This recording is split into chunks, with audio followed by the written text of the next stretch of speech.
Welcome to our channel.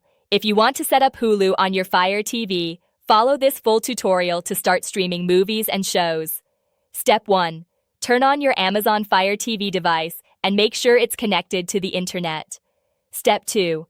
From the Fire TV home screen, navigate to the Find or Search option using your remote. Step 3. Type Hulu in the search bar using the on-screen keyboard. Step 4. Select the Hulu app from the search results when it appears. Step 5. Click on the Get or Download button to install the Hulu app on your Fire TV. Step 6. Wait for the download and installation to complete, which should only take a minute or two. Step 7. Once installed, select Open to launch the Hulu app for the first time. Step 8.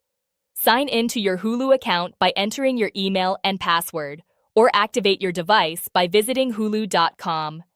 Activate on a computer or mobile device and entering the activation code shown on your TV screen.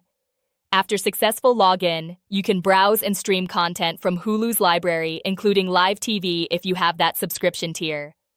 Don't forget to like this video and subscribe to our channel.